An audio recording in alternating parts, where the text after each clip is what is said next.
Hello, beautiful ones. I am going to talk today about body image. It is really important, and if you're a male watching this, you can relate it to different things with yourself too. But it's really important as females that we love all parts of our body. We were born with the bodies we're supposed to have. Now, I'm going to talk about some of my body parts just as an example. Now, some of us have small breasts, some of us have large breasts, some of us have big booty, some of us have little booty, some of us are stocky, some of us are bigger, some of us are smaller. It's really important to love yourself the way you are. So, so important. Now, it doesn't look like on the camera because it's actually showing them bigger, but I have small breasts, right? Now, society says that I'm more valuable and I am prettier and I'm more beautiful and men are going to love me more if I have large breasts. So there are many, many, many, many women in the world who are getting breast implants or have gotten breast implants, and if you have, I understand, there's no judgment here, but I'm just using this as an example. I love my small breasts. You have to learn to love the different parts of your body.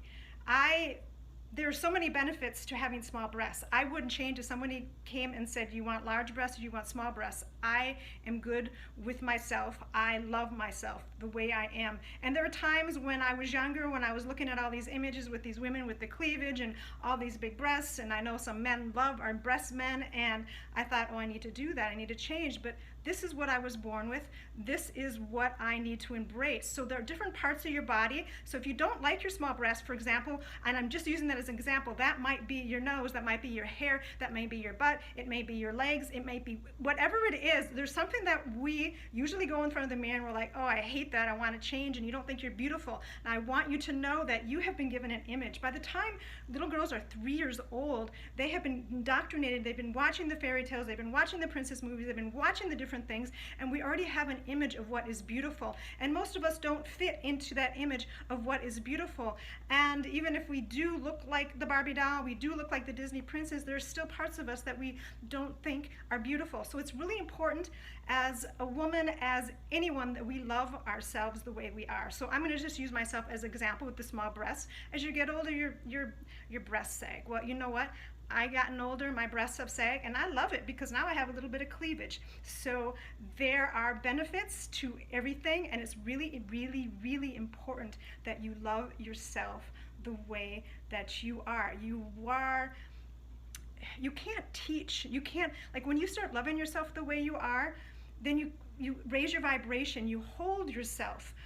Have you ever seen a woman that is just kind of average and she walks in and she just carries herself? And I'm just saying average is what society says, because there's no such thing as an average woman, because we all are beautiful. But as far as what our quote unquote society says, and she carries herself and she is vibrant and she carries herself amazing, and the men just flock to her, right? That's because of how she feels beautiful. And another thing too, beautiful ones, we can't judge yourself and we can't put our stuff into men. If a man doesn't love me because of my small breasts, then he doesn't deserve to be around me. And I can't make my decisions and not feel good about myself because a man might not like me, society doesn't like me. So this is just one example I'm giving. The other thing I want to talk about, okay, then I'm going to use another example. Now, for example, we all have things about ourselves that we would change, right? You know, if you have curly hair, you want straight hair. If you have straight hair, you want curly hair. Now I'm going to use mine as an example, okay? See, I got these nice, pretty curls. I washed it and I sprayed it down, put some nice product. You can see the nice, really pretty curls on it. But when I was growing up, I hated my hair. I grew up in a state that was very humid, and I did not know.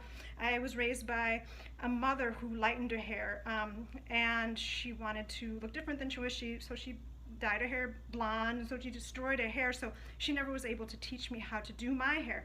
So I had this big, huge frizz of a hair, and I used to just think like this. I used to be a little girl thinking, I hate my hair, I hate my hair, I hate my hair, I hate my hair. And you know, and I was told that I'm not supposed to wear my hair big, I'm not supposed to have it frizzy. A lot of movie stars that have hair like mine, they lighten their hairs, they got the blonde hair, and they straighten it. Well, you know what? I think I am beautiful the way I am. So I'm going to use this as an example. I want you to think about what body part, what thing that you don't love about yourself, and I want you just to consider it. It could be your breasts, it could be your hair, it could be your nose, it could be your eyes, it could be your arms, it could be your booty. Like, for example, right now, big booties are in style. Well, they didn't used to be in style. And if you have a flat butt, that is beautiful. That is how you are supposed to be. If you have really thin lips, that is beautiful. That's how you're supposed to be. If you have very thick lips, that is beautiful. That is how you're supposed to be. Just everyone be you. So I'm going to use this as an example. I want you to think about the thing that society has said, or that you look in the mirror and you don't love about yourself, and I want you to free yourself. So this is me. This is what I do. I do this when I teach. I do these Wild Women Reconnecting Powerful Self workshops. But this is what I do. All right, so see my beautiful hair? This is what my hair looks like natural. If I just wear my hair and I just don't do anything to it, or if I just brush it out, you see, this is what I have. This is my hair natural, right? Now this is the hair my mother would say, oh my goodness, what are you doing? You look wild. What are you doing? And society says I can't do this. But you know what, beautiful ones? I do this. I brush my hair out like this. You see how big it is? And I'm not even living in a really humid state. I'm in the desert right now. So if I lived in a humid state, it would be much bigger, right? So I go out and about and I wear my hair like this. And guess what?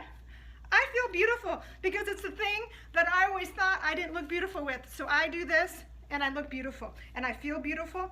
And this is just me with my hair natural. This is what it looks like without all the products, without me doing the things to make myself beautiful. This is what my hair is. Embrace the frizz. If you have thin hair, I'm not using this as an example to not love your thin hair. If you have very straight hair and it's really thin, embrace it, love it, find ways, things to do with it. So this is just my message. Love yourself, beautiful ones. This is what I do in the mirror every day. I want you to start practicing this. I go in the mirror every day and I say, I love you, Bird Mejia. I really, really love you. You are the love of my life. I will never leave you. And then I usually laugh or I'll smile because of course I can't leave myself. Because the truth is that most of us don't really, really, really deep down love ourselves. I thought I loved myself for years and years and years, and I really didn't. The truth was that I want you to think about the person that you love most in the world. It could be the love of your life, whoever that is, just consider that person. Think about no matter what that person did, no matter if they hurt you, no matter what happened, no matter the weaknesses, you knew their bad points, you still love them no matter what. How many of you can look at yourself in the mirror and love yourself the same way? The truth is that most of us can't. You have to fall in love with you. It is really important, whether you're in a relationship or not, you have to be whole. Because when you learn to love yourself and fall in love with yourself and you are the love of your life, then you are whole. And when you are whole, if you're not in a relationship and you want one, you'll attract another partner that is whole and you'll have a beautiful union. And if you are in a relationship, if you become whole, you will better that relationship because you are whole. So just fall in love with yourself. I want to end with, you are beautiful. You are amazing. There is nobody else in the world like you. You are lovable. I love you, beautiful ones. Go out and love yourself and fly and bring your gifts to the world. I love you.